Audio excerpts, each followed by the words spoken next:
Assalamualaikum warahmatullahi wabarakatuh. Salam sejahtera untuk kita semua. Ketemu lagi dengan saya, Apin Rizky Reda Putri, dalam mata kuliah berpikir sistem. Baik, untuk pertemuan kali ini, setelah kemarin video sebelumnya kita membahas apa itu sistem dan mendalami teori dan definisinya, kemudian untuk pertemuan kali ini kita akan bahas mengenai detail dari pendekatan sistem. Baik, langsung saja masuk kepada materinya.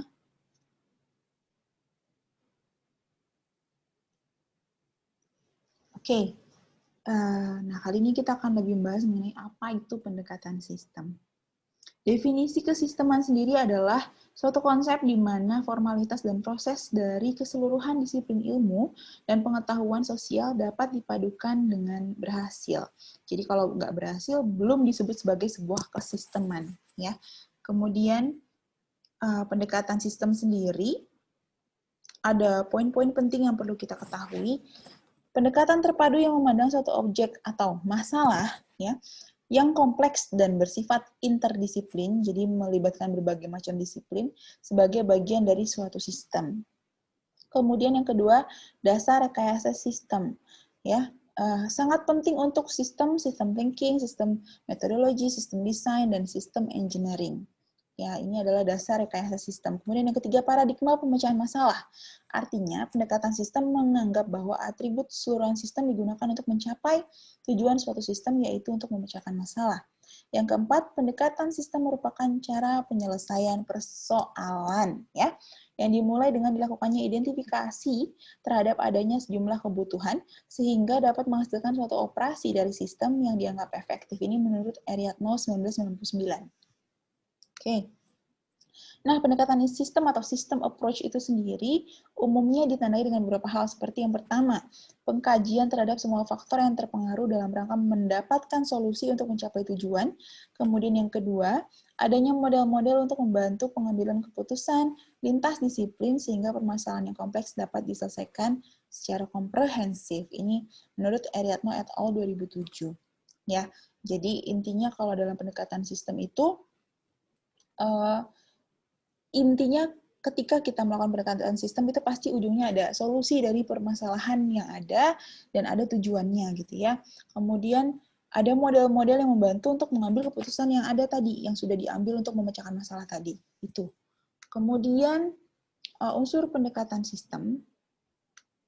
8 unsur pendekatan sistem. Yang pertama yaitu metodologi untuk perencanaan dan pengelolaan.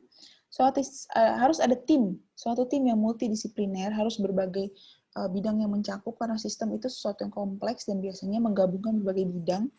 Kemudian pengorganisasian, disiplin untuk bidang yang non-kuantitatif, teknik model matematik, teknik simulasi, teknik optimisasi, dan aplikasi komputer. Ini menurut Ariadno 1999. Mengapa sih diperlukan pendekatan sistem itu sendiri? Karena yang pertama adanya peningkatan masalah kompleksitas organisasi.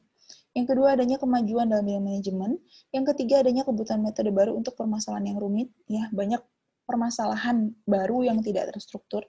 Kemudian sistem masyarakat terasa semakin rumit dan perilakunya sulit dimengerti. Adanya kebutuhan pengendalian dan antisipasi perubahan. Adanya perkembangan pendekatan sistem dari kualitatif menjadi terstruktur atau kuantitatif. Ya. Dan dominasi sistem dalam kehidupan utama dalam masyarakat industri. Ada beberapa karakteristik permasalahan yang mengharuskan penggunaan pendekatan sistem. Yang pertama itu cybernetik, ya. Maaf, ini ada apa namanya?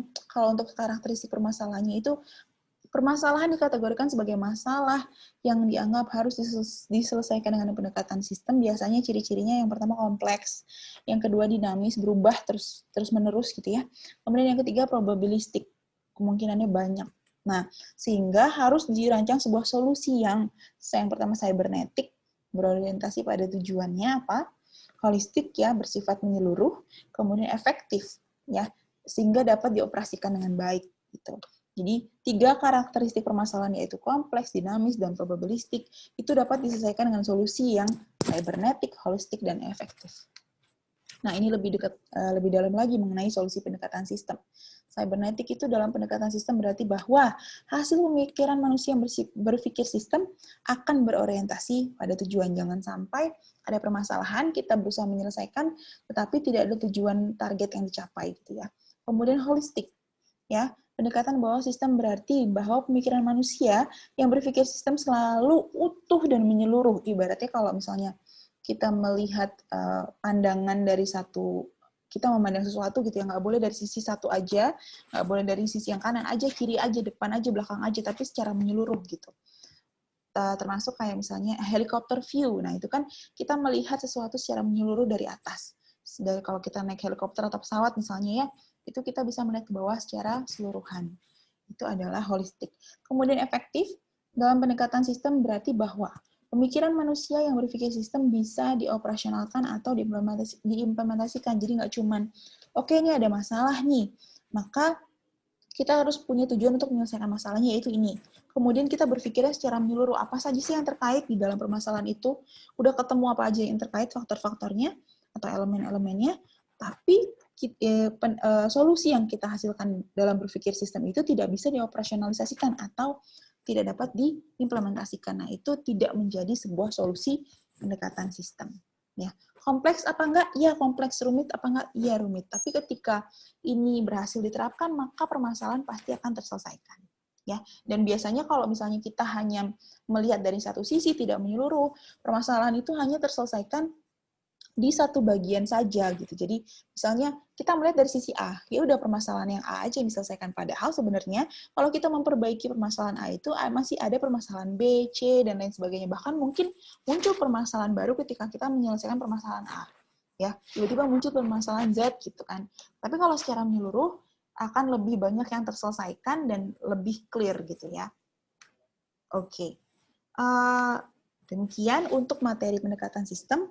Jika ada pertanyaan, dipersilahkan di kolom komentar maupun di grup WhatsApp. Mohon maaf kalau ada salah-salah kata. Saya akhiri. Wabillahi taufiq wa hidayah. Wassalamualaikum warahmatullahi wabarakatuh.